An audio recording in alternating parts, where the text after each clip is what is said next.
اعوذ باللہ من الشیطان الرجیم بسم اللہ الرحمن الرحیم وما من دابۃ فی الارض الا علی اللہ رزقها۔ یہ 12ویں پارے کی پہلی آیت ہے، اسی کو آج آپ نے تراویح میں سماعت کی۔ فرماتا ہے اللہ تعالیٰ، اس سرزمین پہ چلنے والی رینگنے والی کوئی بھی زندہ مخلوق ایسی نہیں ہے جس کا رزق اللہ تعالیٰ کے ذمے نہ ہو۔ آپ دیکھ سکتے ہیں انسان بہت محنت کر کے اپنا رزق حاصل کرتا ہے، لیکن دوسری ساری مخلوق بہرحال اسے رزق پہنچتا ہے۔ اللہ تعالیٰ نے ہر ایک کا رزق رکھا ہے۔ اسی کو پہلی آیت میں اس نے بتایا، الحمدللہ رب العالمین کہا۔ رب کا معنی پالنے والا، یہ سارے جہانوں کو پالنے والا ہے۔ تو کل آپ کے سامنے سورہ توبہ کے مضامین کا ذکر آیا، اب میں سورہ یونس کا کچھ ذکر کرنا چاہتا ہوں، اس کے کچھ مضامین کا ذکر کرنا چاہتا ہوں۔ مشرکین مکہ کو ان کی عقل پر ہم ہنستے ہیں کہ وہ کیسے لوگ تھے جو شرک کرتے تھے، بتوں سے امید رکھتے تھے، اور ایسی چیزیں جن کے اندر کوئی طاقت نہیں ہے ان سے نفع اور نقصان کی امید رکھتے تھے۔ لیکن آپ یہ جان لیجئے کہ وہ جو کچھ کرتے تھے یہ شرارت کے طور پہ کرتے تھے یا فیشن کے طور پہ کرتے تھے، ان کے دل میں اللہ تعالیٰ کی معرفت تھی، پہچان تھی اور توحید تھی ان کے دل میں۔ میں یہ بات اس لیے کہتا ہوں کہ اللہ تعالیٰ سورہ یونس کی ایک آیت میں فرماتا ہے، جب یہ لوگ سمندر کا سفر کرتے ہیں اور ان کا جہاز موجوں میں گر جاتا ہے اور انہیں یقین ہو جاتا ہے کہ اب بچنے کی کوئی امید نہیں ہے، وہ موت کے منہ میں جا رہے ہیں، تو اللہ تعالیٰ فرماتا ہے دعوا اللہ مخلصین لہ الدین، تو سارے معبودوں کو بھلا کر صرف اور صرف اللہ تعالیٰ کو بلاتے۔ تو یہ دیکھیے، تو ان کے دلوں میں ہے اللہ تعالیٰ،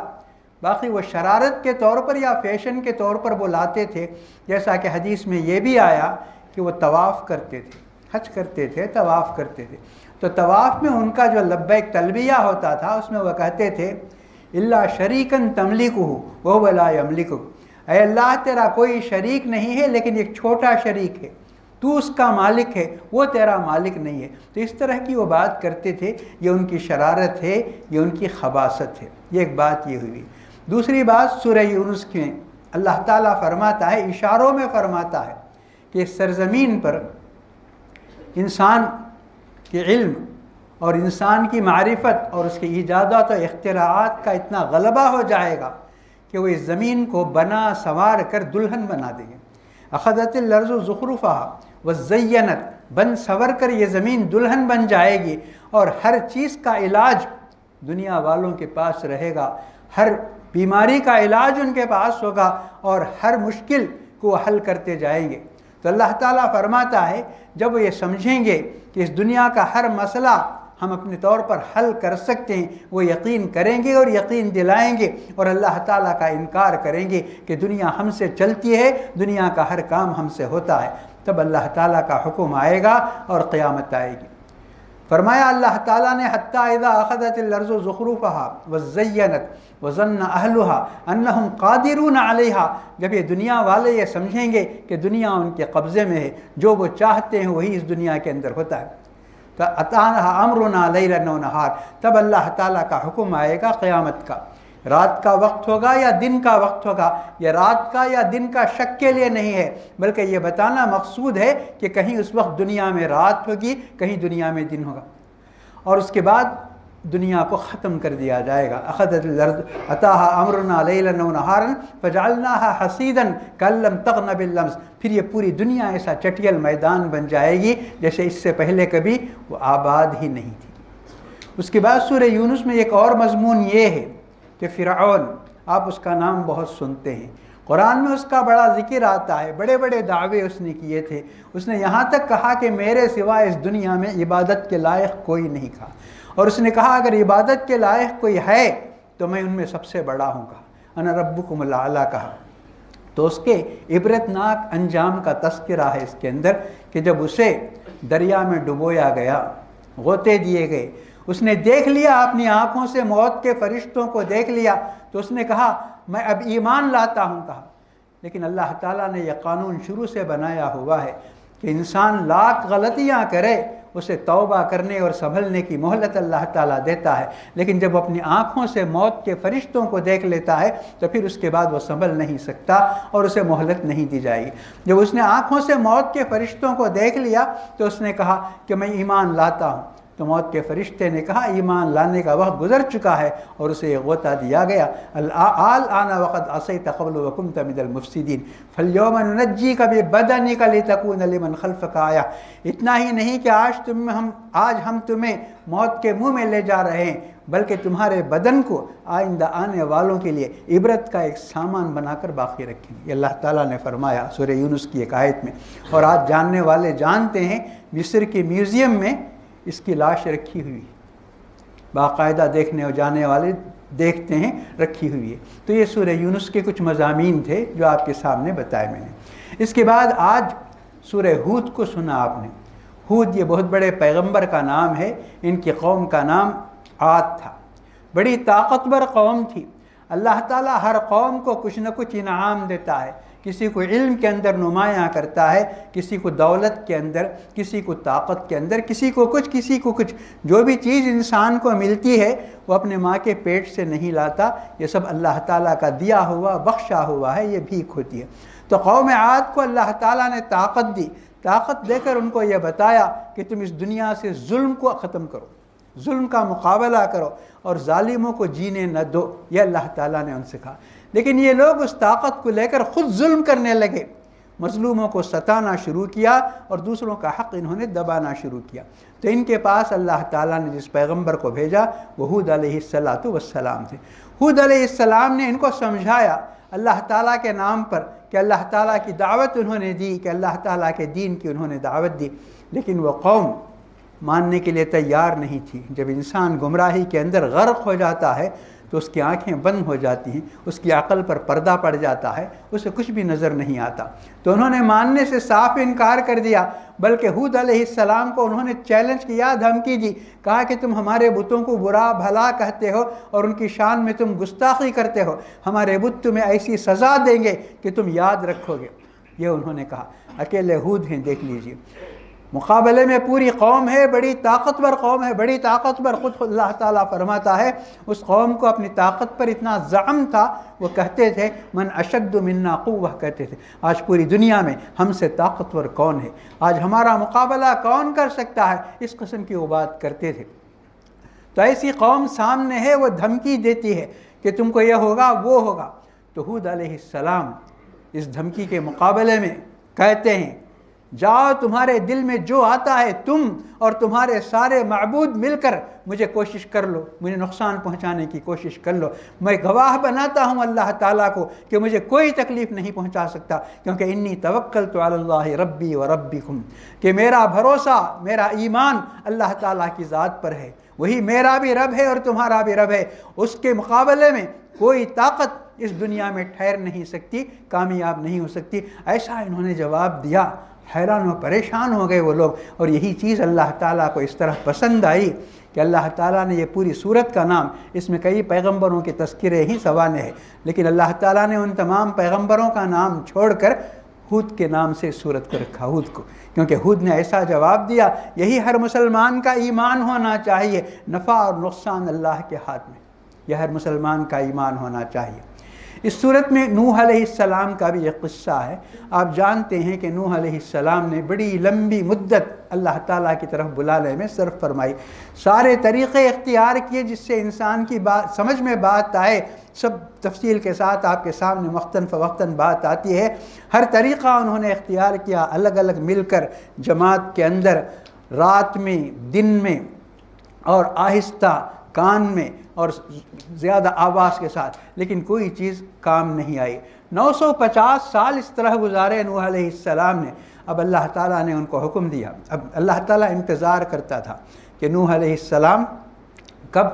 قوم پر بد دعا کرتے ہیں۔ تو نوح علیہ السلام کا صبر کا پیمانہ لبریز ہو گیا، تو نوح علیہ السلام نے دعا میں اتنی ہی بات کہی، انی مغلوب فانتصر، کہا میرے پروردگار میں ہار گیا، اب تو میری مدد فرما کہا۔ قوم کو یہ عذاب بھیج، قوم کو فنا کر دے، یہ نہیں کہا انہوں نے، میں ہار گیا، اب تو میری مدد فرما۔ تو اللہ تعالیٰ نے ان کو حکم دیا کشتی بنانے کا۔ یہ جہاز بنا رہے تھے، بہت بڑا جہاز، کیونکہ اللہ تعالیٰ نے کہا کہ ہم بتاتے جائیں گے کیسے بنانا چاہیے، کیونکہ دنیا میں جتنی مخلوق ہے، شیر ہو، ہاتھی ہو، چیونٹی ہو، کچھ بھی، ان سب کو اس میں شریک کرنا تھا۔ تو بنانے لگے، تو قوم ان کے پاس سے گزرتی، مذاق کرتی ان کا کہ تمہاری نبوت کیا ہوئی، آج تم کارپینٹر بن گئے، آج تم وہ بن گئے، آج وہ بن گئے، اس قسم کی۔ تو نوح علیہ السلام کو دکھ ہوتا تھا، تو انہوں نے کہا ان تسخروا منا فإنا نسخر منکم کما تسخرون، کر لو مذاق، آج تمہارا ہے تم مذاق کر لو، لیکن کل ہمارا ہوگا، کل ہم تم سے مذاق کریں گے۔ یہ نوح علیہ السلام کی زبان مبارک سے نکلا۔ پھر وہ کشتی بنی اور اس میں سب ایمان والوں کو اور دنیا میں جتنی مخلوق ہے، جانوروں میں، چرند پرند، سب ان کو داخل کیا گیا اور وہ کشتی چلنے لگی۔ بقیہ لوگوں پر ایسا عذاب آیا، طوفان نوح، یہ صرف قرآن ہی میں نہیں بلکہ تاریخ، دنیا کی تاریخ کی کتابوں میں بھی ہے، اور اس کی نشانیاں آج تک بھی دنیا کے اندر موجود ہیں۔ غرض سورہ ہود میں تمام قوموں کا تذکرہ کیا گیا، کس کس قوم کے پاس کون سے نبی آئے اور کس قوم کی گمراہی کیا تھی، برائی کیا تھی، ان کا ذکر کیا گیا پوری تفصیل کے ساتھ۔ پھر جب وہ لوگ نبی کی دعوت کو انہوں نے قبول نہیں کیا اور حق کی طرف آئے نہیں، ان کو عذاب دیا گیا، بڑا عبرتناک عذاب دیا گیا۔ تو ان تمام قوموں کو عذاب دینے کے بعد اللہ تعالیٰ فرماتا ہے، آیت دیکھیے، وَكَذَلِكَ أَخْذُ رَبِّكَ إِذَا أَخَذَ الْقُرَىٰ کہتا ہے، اللہ تعالیٰ جب ظالموں کو پکڑتا ہے تو ایسے ہی پکڑتا ہے۔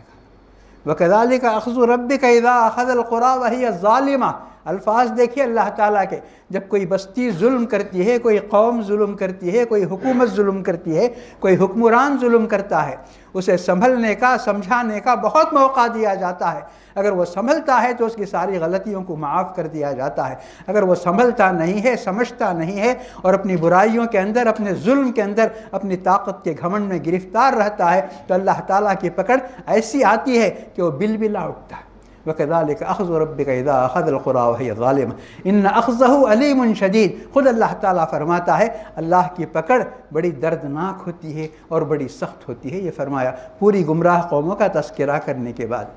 پھر اس کے بعد اس صورت میں یہ خوشخبری بھی اللہ تعالیٰ سناتا ہے، إِنَّ الْحَسَنَاتِ يُذْهِبْنَ السَّيِّئَاتِ کہتا ہے۔ انسان ہے، انسان غلطیوں کا پتلا ہے، غلطیاں، خطا، گناہ، معصیت اس سے سرزد ہو جاتے ہیں۔ تو اس کے لیے اللہ تعالیٰ نے فرمایا اگر ایسا ہوتا ہے تو تمہیں مایوس ہونے کی ضرورت نہیں، تمہیں خودکشی کرنے کی ضرورت نہیں ہے، بلکہ تم اس کے بعد نیکیوں کو زیادہ سے زیادہ کرو۔ جب تم نیکیاں زیادہ کرو گے تو تمہاری برائیوں پر پردہ ڈال دیا جائے گا۔ ان الحسنات یذہبن السیئات، کیا نیکیاں تمہاری برائیوں کو لے کر چلے جائیں گی۔ ذالک ذکریٰ للذاکرین کا۔ اس کے بعد سورہ ہود کے آخر آیتوں میں فرماتا ہے کہ یہ واقعات بار بار گزرتے ہیں۔ آپ کے دل میں بھی یہ سوال آئے گا، ابراہیم کا قصہ کتنی بار آتا ہے، موسیٰ کا قصہ کتنی بار آتا ہے، دوسرے پیغمبروں کے قصے بار بار آتے ہیں، تو یہ سوال آپ کے ذہن میں آئے گا یہ قصے بار بار کیوں آتے ہیں؟ تو اس کا جواب اللہ تعالیٰ دیتا ہے، کُلًا نَقُصُّ عَلَيْكَ مِنْ أَنْبَاءِ الرُّسُلِ مَا نُثَبِّتُ بِهِ فُؤَادَكَ، یہ سب قصے ہم محمد صلی اللہ علیہ وسلم کو سناتے ہیں، کیونکہ آپ جن حالات سے گزرتے ہیں، اتار چڑھاؤ، اونچ نیچ ایسا ہے کہ کبھی معلوم ہوتا حق دب جائے گا، کبھی معلوم ہوتا حق ناکام ہو جائے گا، کبھی معلوم ہوتا اللہ کے رسول صلی اللہ علیہ وسلم کامیاب نہیں ہوں گے، ایسا معلوم ہوتا، کیونکہ اس طرح اتار چڑھاؤ اس کے اندر ہے۔ تو آپ کے دل کو مضبوط بنانے کے لیے ہم یہ قصے سناتے ہیں، آپ کو بار بار الفاظ بدل کر، انداز بدل کر یہ قصے ہم آپ کو سناتے ہیں کہ آپ کا دل مضبوط ہو جائے اور آپ کا ایمان مضبوط ہو جائے اور آپ کو یقین ہو جائے کہ آخر میں چل کر حق کی جیت ہوتی ہے۔ دنیا میں ہمیشہ حق اور باطل کا مقابلہ ہوتا ہے، سچ اور جھوٹ کا مقابلہ ہے اس دنیا کے اندر، شروع میں جھوٹ جیتتا ہے، یہ دنیا کا قانون ہے۔ آج بھی آپ دیکھ سکتے ہیں، عدالتوں کے اندر بھی دیکھ سکتے ہیں، ہر جگہ دیکھ سکتے ہیں، گھروں میں دیکھ سکتے ہیں، سب جگہ دیکھ سکتے ہیں، ہمیشہ مقابلہ ہوتا ہے جھوٹ اور سچ کا، حق اور باطل کا۔ شروع میں باطل کا غلبہ ہوتا ہے، جھوٹ کا غلبہ ہوتا ہے، لیکن اگر حق ڈر جائے، حق دب جائے، حق واپس چلے جائے تو پھر ہمیشہ باطل ہی اس دنیا کے اندر رہے گا، برائی ہی رہے گی۔ اور اگر حق اڑ جائے باطل کے مقابلے میں، نہیں ہم دبیں گے نہیں، ہم ڈریں گے نہیں، ہم آخر وقت تک مقابلہ کریں گے کہ اللہ تعالیٰ کا قانون ہے کہ حق کی جیت ہوتی ہے۔ تو رسول اللہ صلی اللہ علیہ وسلم کو اللہ تعالیٰ یہ تسلی دیتا ہے اور یہ ہمت دلاتا ہے اور یہ ثبوت دیتا ہے، دیکھیں ان تمام انبیاء کے ساتھ مقابلہ کیا قوموں نے، لیکن یہ تمام مقابلہ کرنے والی بڑی بڑی قومیں تھیں، پیسوں میں، حکومتوں کے اندر اور دوسری چیزوں میں بڑی تھیں، لیکن ان کا انجام کیا ہوا؟ ان کو تباہ ہونا پڑا، ان پر عذاب آیا، اور کامیابی اللہ تعالیٰ نے اپنے نبیوں کو دی، جیسا کہ خود رسول اللہ صلی اللہ علیہ وسلم نے کعبۃ اللہ کو فتح کرنے کے بعد، مکے کو فتح کرنے کے بعد کعبۃ اللہ کے اندر رکھے ہوئے 360 بتوں کو باہر لا کے پھینکتے ہوئے فرمایا جاء الحق وزهق الباطل، حق غالب آ گیا، باطل دب گیا، ان الباطل کان زہوقا، اور یہ اللہ کا قانون ہے کہ حق اور باطل میں مقابلہ ہوتا ہے، پوری اس کے ساتھ تو حق غالب آتا ہے اور باطل کو شکست ہوتی ہے، یہ بات بتائی گئی۔ تو اللہ تعالیٰ نے فرمایا کہ واقعات بار بار کیوں دہرائے جاتے ہیں، یہ آپ کو سمجھ میں نہیں آئے گی، یہ اللہ کے رسول صلی اللہ علیہ وسلم کی تسلی کے لیے، آپ کے دل کو مضبوط کرنے کے لیے کہ آپ دیکھتے جائیے، آپ اپنا کام جاری رکھیے، فتح آپ کی ہوگی، جیت آپ کی ہوگی، اور یہ لوگ رسوا ہوں گے، شرمندہ ہوں گے، ذلیل ہوں گے، اور آپ جانتے ہیں یہی ہوا۔ اللہ تبارک و تعالیٰ سے دعا ہے کہ قرآن شریف کی تعلیمات کو پڑھنے، سمجھنے اور اس کے مطابق عمل کرنے کی اللہ تعالیٰ ہم سب کو توفیق، ہدایت اور سعادت نصیب فرمائے، اور جو کچھ ہم کہتے اور سنتے ہیں، کہنے اور سننے سے زیادہ اس پر عمل کرنے کی اللہ تعالیٰ ہمیں توفیق نصیب فرمائے، ہمارے گناہوں کو معاف فرمائے، اور ہمیں زیادہ سے زیادہ نیکیوں کی توفیق عطا فرمائے، اور ہماری ہر چھوٹی اور بڑی نیکی کو اللہ تعالیٰ شرف قبول عطا فرمائے، ہماری پریشانیوں کا خاتمہ فرمائے، ہماری مصیبتوں کو دور فرمائے، اور ہمارے پریشان حال انسانوں اور مسلمانوں کو اللہ تعالیٰ سکون اور اطمینان کی دولت سے مالا مال فرمائے، ہمارے تمام بیماروں کو صحت و عافیت نصیب فرمائے، اور ہمارے مرحومین کی مغفرت فرمائے، انہیں جنت الفردوس اور اعلیٰ علیین میں جگہ نصیب فرمائے، زمین کی ہر آفت اور آسمان کی ہر مصیبت سے ہم سب کو محفوظ رکھے، ہماری کھوئی ہوئی عزت، عظمت، حکومت، یہ سب اللہ تعالیٰ ہمیں واپس دلائے۔ ربنا تقبل منا انک انت السمیع العلیم وتب علینا انک انت التواب الرحیم، توفنا مسلمین والحقنا بالصالحین، وصلی اللہ تعالی وسلم علی خیر خلقہ سیدنا محمد وعلی آلہ واصحابہ اجمعین برحمتک یا ارحم الراحمین، والحمد للہ رب العالمین۔